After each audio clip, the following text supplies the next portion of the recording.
திமுக அரசை கண்டித்து நேற்றிரவு ராஜீவ்காந்தி அரசு மருத்துவமனை வளாகத்தில் நூதன போராட்டம் நடத்திய ஏபிவிபி அமைப்பின் மாநில செயலாளர் யுவராஜ் மற்றும் அலுவலக செயலாளர் ஸ்ரீதர் ஆகியோர் போலீசாரால் இன்று அதிகாலை கைது செய்யப்பட்டனர்.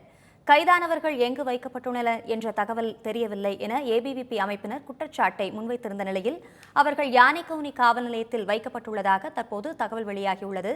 இதுகுறித்த காட்சிகளை தற்போது நாம் பார்த்துக் கொண்டிருக்கிறோம்.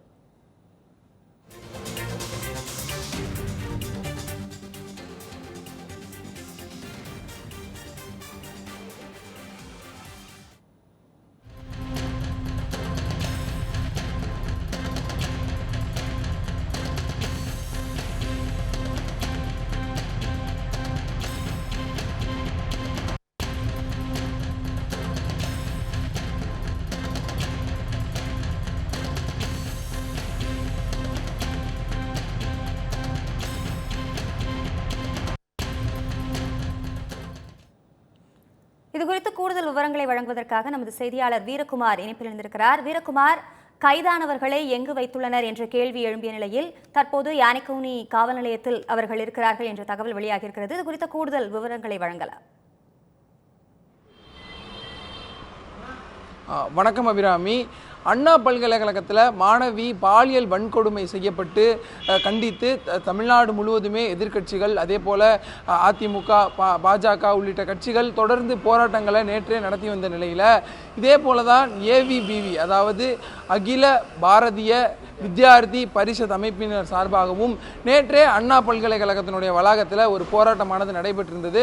குறிப்பாக ஒரு முக்கிய கல்லூரியாக இருக்கக்கூடிய அண்ணா பல்கலைக்கழக வளாகத்திலேயே ஒரு மாணவி பாலியல் வன்கொடுமை செய்யப்பட்டது வன்மையாக கண்டிக்கத்தக்கது என்ற கோஷங்களை எழுப்பி ஏபிவிபி அமைப்பினர் நேற்று அண்ணா பல்கலைக்கழகத்தில் ஆர்ப்பாட்டத்தில் ஈடுபட்டிருந்தாங்க. குறிப்பாக நேற்று இரவு 9 மணி அளவில் இந்த மாதிரியான ஒரு கொடூர சம்பவம் நடந்திருக்கும் போதும் திமுக அரசு 3 நாட்களுக்கு மேலாகியும் குற்றவாளியை கைது செய்யாமல் குற்றவாளிக்கு தண்டனையை வழங்காமல் இழுத்தடிப்பதாக கூறி திமுக அரசு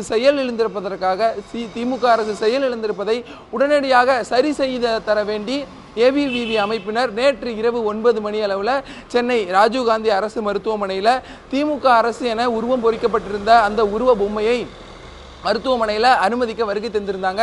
குறிப்பாக ஏபிவிபியினுடைய மாநில செயலாளராக இருக்கக்கூடிய மாநில செயலாளர் அதே போல் அலுவலக செயலாளர் உள்ளிட்ட 5 பேர் கொண்டவர்கள் இந்த உருவ பொம்மையை நேற்று அனுமதிக்க வந்திருந்தார்கள். இந்த நிலையில் மாநில செயலாளர் யுவராஜ் அவருடைய அலுவலக செயலாளர் ஸ்ரீதர் ஆகிய 2 பேரும் நாம் இருக்கக்கூடிய இந்த புரசைவாக்கம் அலுவலகத்தில் நேற்று கைது செய்யப்பட்டிருக்கிறாங்க.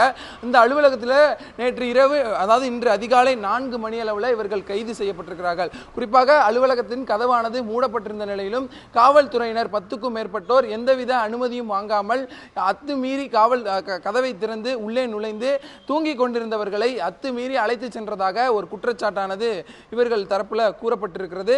இங்க என்ன நடந்தது அப்படிங்கறத தெளிவா சொல்ல இங்க இருக்கக்கூடிய ஒரு மாணவர் நம்மோடு இருக்கிறார். வணக்கம், இங்க என்ன நடந்தது? எத்தனை மணிக்கு போலீஸ் வந்தாங்க? எத்தனை பேர் வந்தாங்க? உங்கள்ட்ட என்ன சொன்னாங்க? ஒரு காலையில் ஒரு 4:30 மணி இருக்கும். நாங்களாம் தூங்கிட்டு இருந்தோம். ஃபஸ்ட்டு நான் தான் எந்திரிச்சேன். அப்போ நாங்கள் தூங்கும்போது லைட்டு வந்தாங்க. யாருன்னு பார்த்தா ஒரு 5-6 போலீஸ்காரங்க இருந்தாங்க. வெளியே வந்து பார்க்கும்போது ஒரு 10-15 பேர் இருந்தாங்க.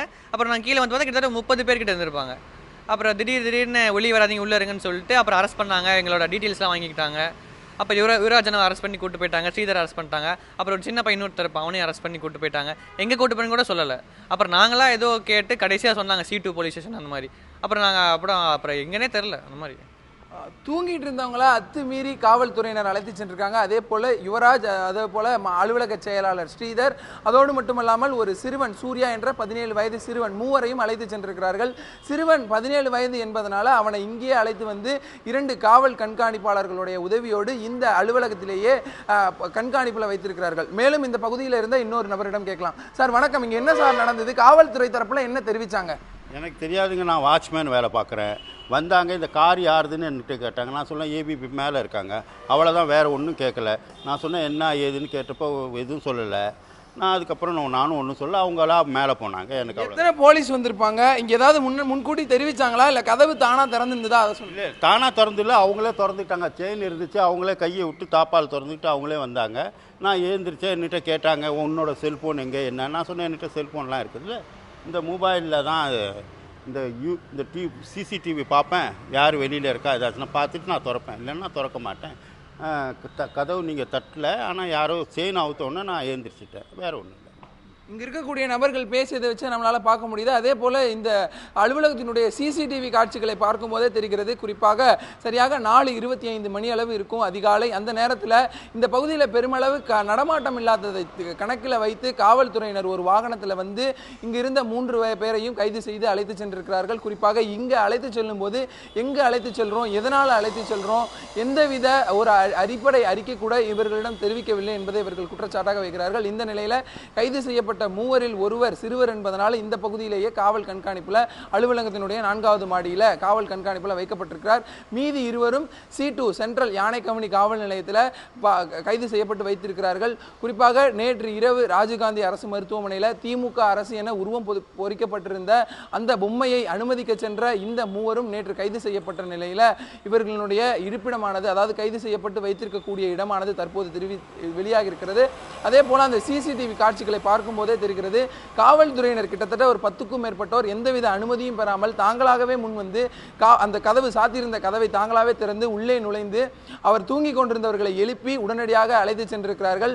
இங்க இருக்கவர்களுடைய கேள்வி என்ன என்பது பொறுத்தவரையில், அதிகாலை வந்தவர்கள் கொஞ்ச நேரம் கழித்து ஒரு 7 மணிக்கோ 8 மணிக்கோ வந்து கைது செய்திருக்கலாமே, ஏன் ஆள் நடமாட்டம் இல்லாத நேரத்தில் இரவு நேரத்தில் வந்து பதுங்கி இருந்து காவல்துறை கைது செய்யணும்? திமுக அரசுக்கு காவல்துறையும் ஒத்துழைத்து போகுதா அப்படிங்கிற ஒரு கேள்வியும் எழுப்பியிருக்கிறார்கள். அதே போல அண்ணா பல்கலைக்கழகம், இந்தியாவிலே ஒரு புகழ்பெற்ற பல்கலைக்கழகமாக இருக்கக்கூடிய அண்ணா பல்கலைக்கழகத்தில் ஒரு மாணவி பாலியல் வன்கொடுமை செய்யப்பட்டுள்ளார்.